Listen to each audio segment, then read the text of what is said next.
Hello, welcome back again into Glover Bentex and Science TV. Today what we want to look is very simple. We want to determine the internal resistance of a cell. We'll just perform a virtual experiment under this project so as to help us write a report on internal resistance of a cell. Our main aim is to find that internal resistance of a cell. So what shall we do? Look at the experiment of the apparatus. Look at the apparatus of the experiment. We have the voltmeter, we have the ammeter, we have the rheostat, we have the cell and the switch. Voltmeter, ammeter, rheostat, cell, switch, and the connecting wires anyway. So what are we gonna do? We'll be arranging these apparatus just as you are seeing here. So within this apparatus, what we'll be doing is just very simple. And before that, I want you to understand this.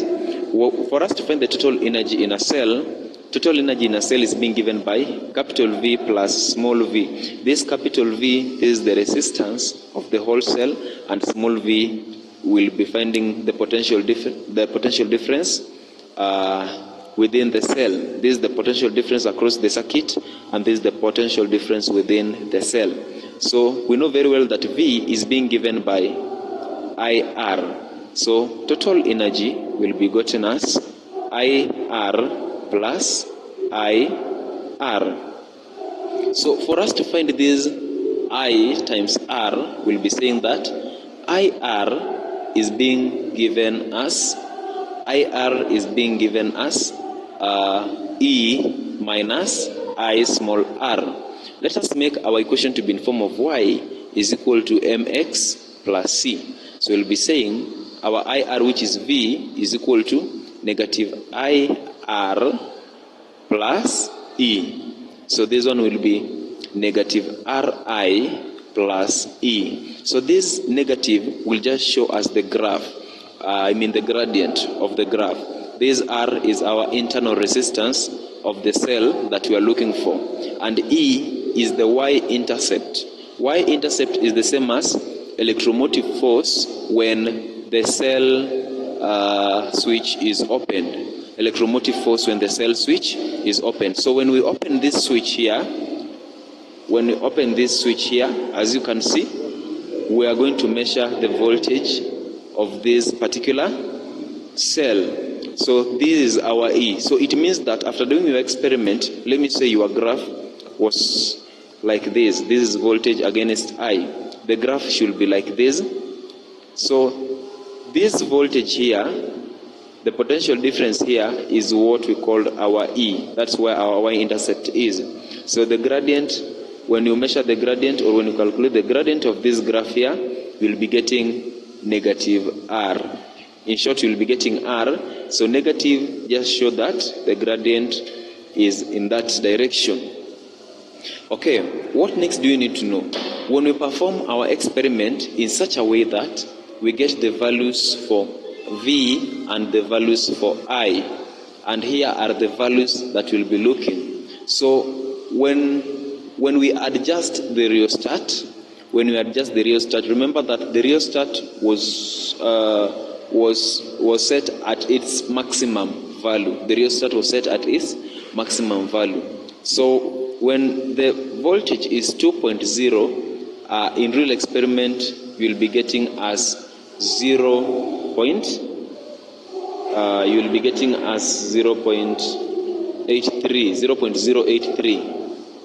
When your value is 2.3, you'll be getting it as 0.05. When your value will be at 2.4, you'll be getting your current as 0.040. When your voltage is at 2.6, your current will be at 0.023. So you can perform this one until the end.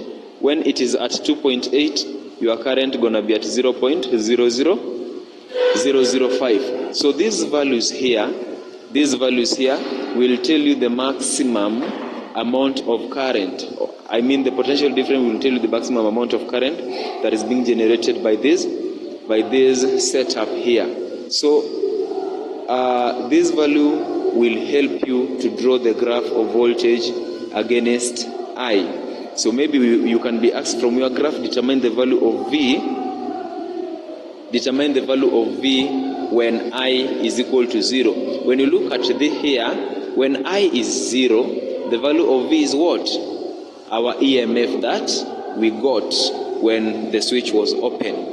When I is 0, the value of V is our EMF. And when you look at it very well, it is our Y, it is our Y-intercept. So it simply means that the E that you've gotten when you've done your experiment and the E that you wrote, when the switch was open initially,